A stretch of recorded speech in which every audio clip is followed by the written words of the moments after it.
The Overlook's burden, The Shining, Kipling, and the Civilizing quest gone wrong. Stanley Kubrick's The Shining is many things: a horror classic, a psychological thriller, and a masterclass in how not to treat your family during a snowstorm. But lurking beneath its surface is an unexpected thematic parallel to Rudyard Kipling's poem, The White Man's Burden. Yes, Kubrick's chilling tale of madness and ghosts can also be read as a darkly hilarious meditation on the imperialist ideology of Western Europe's noble mission to civilize the so-called Third World. Jack Torrance's unravelling at the Overlook Hotel mirrors the self-destructive thirst for dominance that drove Western imperialism. Kipling's poem, with its solemn call for Western powers to take on the burden of enlightening the rest of the world, provides an unintentionally comedic lens for examining Jack's futile attempts to civilize his own tiny domain. Let's dive into how The Shining reimagines Kipling's burden as a snowbound descent into madness. Kipling's poem, a blueprint for imperial madness. In The White Man's Burden, Kipling urges Western nations to shoulder the responsibility of bringing civilization to the less fortunate, a task framed as noble but also thankless. Kipling's poem is a manifesto of imperial arrogance, full of paternalistic language that implies domination is a moral obligation. The noble mission, Kipling portrays imperialism as a selfless act, with Western nations sacrificing their own well-being to lift up the sullen peoples. This idea of noble suffering would be hilarious if it weren't so steeped in condescension. The reality of domination, beneath its lofty rhetoric, the poem justifies a thirst for power disguised as altruism. The burden isn't about uplifting others, it's about control, exploitation, and the belief that Western ways are inherently superior. Now, swap out Western nations for Jack Torrance, and you've got the Overlook Hotel's mission statement.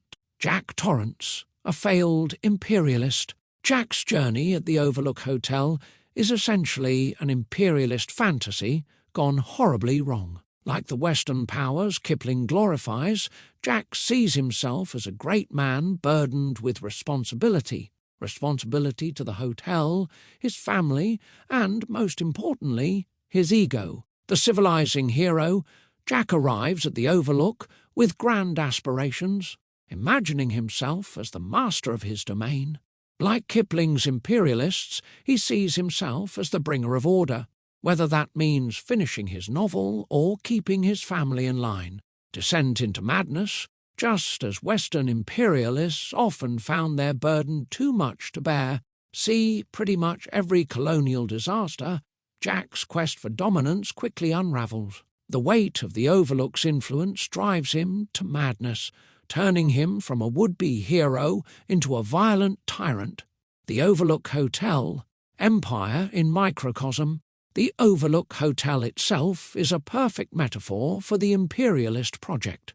It's grand, imposing, and built on stolen land, literally a Native American burial ground.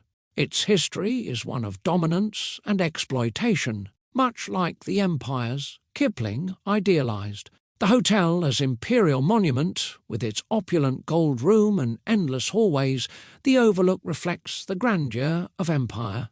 But beneath its glittering surface lies a dark history of violence and erasure, mirroring the brutality that underpinned colonial rule.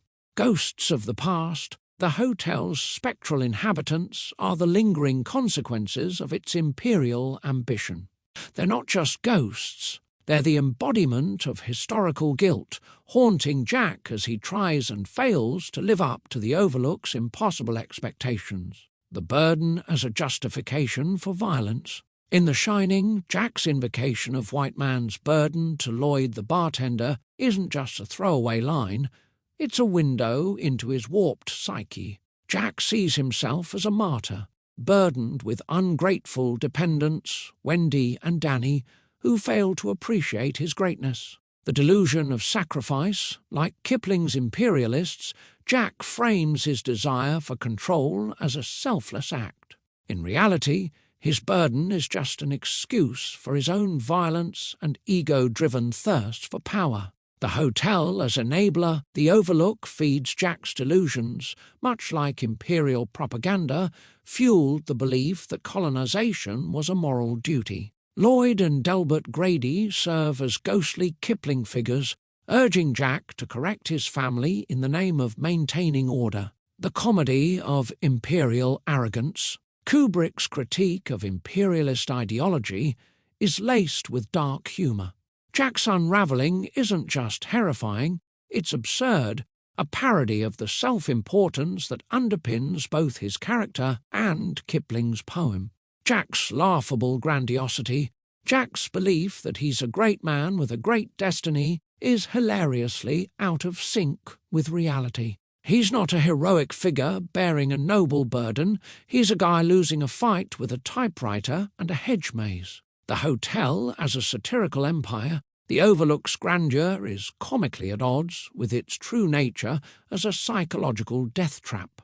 Its lavish parties and ghostly aristocrats feel like a dark joke about the emptiness of imperial pretensions, manifest destiny, and the madness of conquest. Jack's journey at the Overlook also echoes the American concept of manifest destiny, the belief that westward expansion was America's divine right, regardless of the human cost. The hotel, with its history of bloodshed and appropriation, serves as a chilling reminder of the consequences of this mindset. The Overlook as the frontier, just as settlers claimed the American West as their own, the Overlook's creators claimed native land and culture for their monument to luxury. The hotel's violent legacy reflects the violence of manifest destiny itself.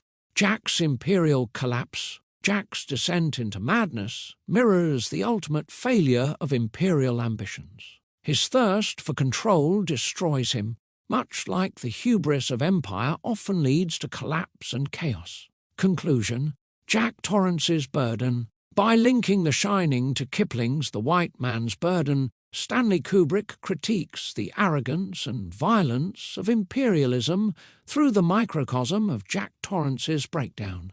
Jack's delusions of grandeur, much like those of the Western empires Kipling celebrated, lead not to greatness, but to destruction. In the end, Jack's burden is a parody of imperial ambition, a self-imposed quest for dominance that collapses under the weight of its own absurdity. So the next time you watch The Shining, raise a glass to Jack, Lloyd, and the Overlook's eternal party of failed conquerors. And remember, whether you're managing a haunted hotel or an empire, sometimes it's better to just check out.